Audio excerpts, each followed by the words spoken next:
gabay ng magulang ay kailangan sa mga batang manonood.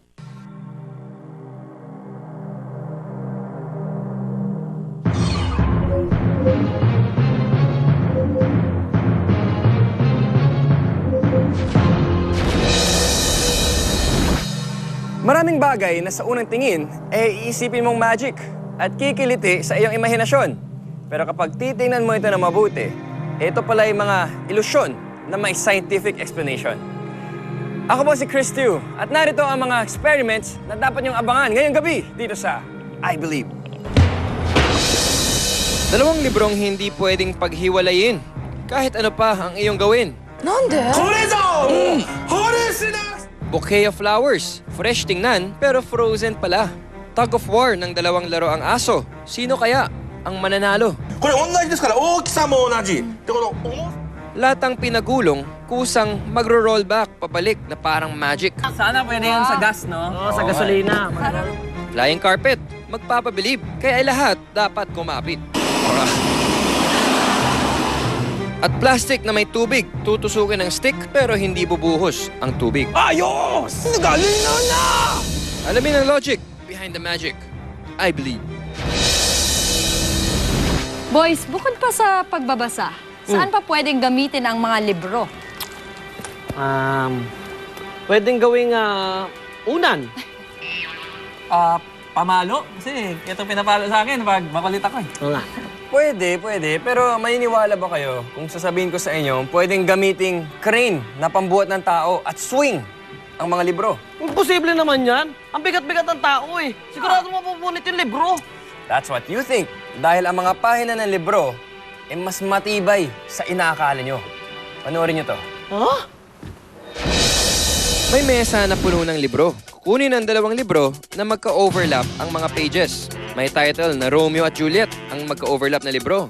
Susubukan itong paghiwalayin. Pero gaya ng pagmamahalan ni na Romeo at Juliet, ay hindi ito magawang paghiwalayin. Magla-level up ang experiment gamit ang dalawang telephone directory. Ipag-o-overlap ang mga pages ng dalawang directory. Tapos, ay kakabitan nila ito ng metal clamp sa magkabilang dulo at gagamiting harness para buhatin ang isang tao. Hindi mapupunit ang telephone directory.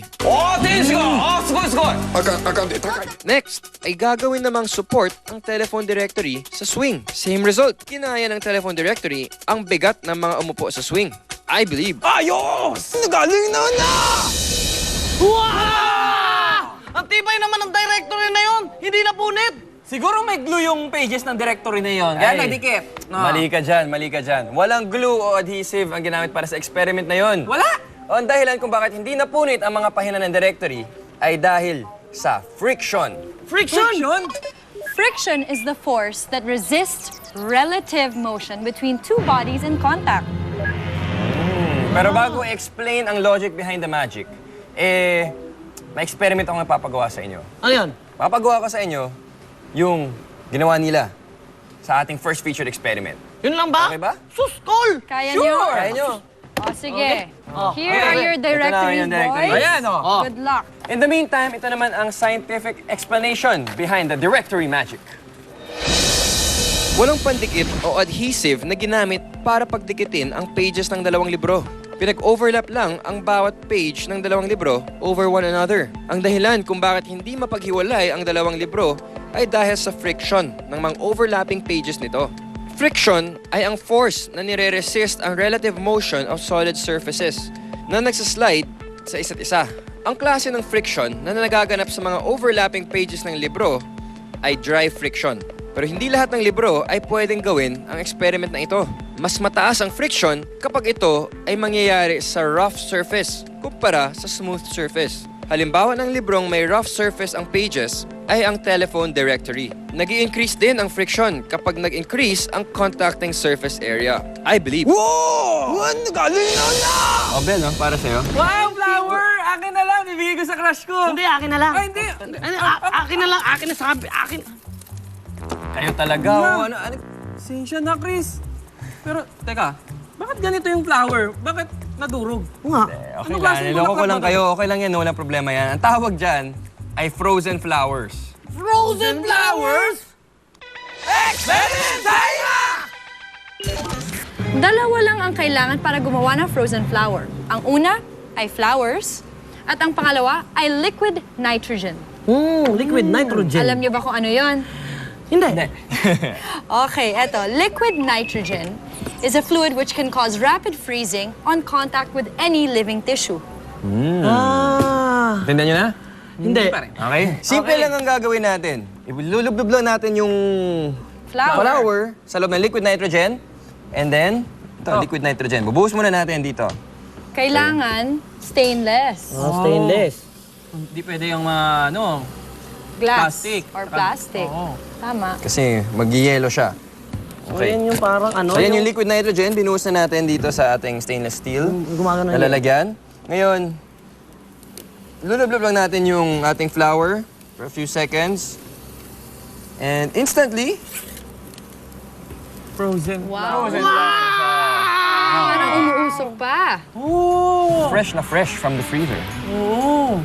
Tapos, Durugin nyo. Wow! Di ba? Parang chicharon. Ganun lang, may frozen flour ka na.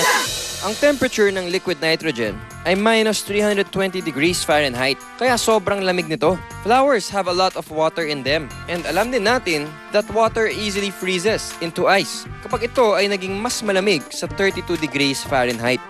Nang ilubog ang bulaklak sa liquid nitrogen, ay nag-solidify ang water part ng bulaklak dahil sa sobrang lamig ng liquid nitrogen. Matapos manigas ang bulaklak, ay madali na itong mababasag o madudurog gamit ang kamay. I believe. Oh! Ayun! Galing na na! Ano ba yan? Hoy! Kayo talaga, naglalaro na naman kayo. excuse me, hindi kami naglalaro. Nag-experiment kami. Tama. Nag-experiment kami kung sino ang mas mabilis na kabayo. Tigil nyo na nga yan. Itong dog tug of war na lang ang panoorin nyo. Mas nakakabilib pa. Talaga? Saan? Oo. May dalawang remote control toy dog ang nakatali facing opposite each other na parang nagtatug of war. Anong toy dog ang mas malakas ang hatak? Iisipin na pantay lang ang lakas ng hatak ng dalawang toy dog. Maging pantay pa rin kaya ang lakas ng hatak ng dalawang toy dog matapos lagyan ng plastic sheet ang ilalim ng toy dog sa left side ng table? Sabay na pipindutin ang remote control. Mahihila ng toy dog sa right papunta sa kanyang direksyon ang toy dog sa left. Tatanggalin ang plastic sheet at lalagyan ng towel ang toy dog sa right. Sabay na pipindutin ang remote control. Same result? Mahihila ng toy dog sa right papunta sa kanyang direksyon ang toy dog sa left. I believe. Ayos! Galing na na! Susunod sa I believe. Gusto niyo ba malaman kung paano nangyari yun?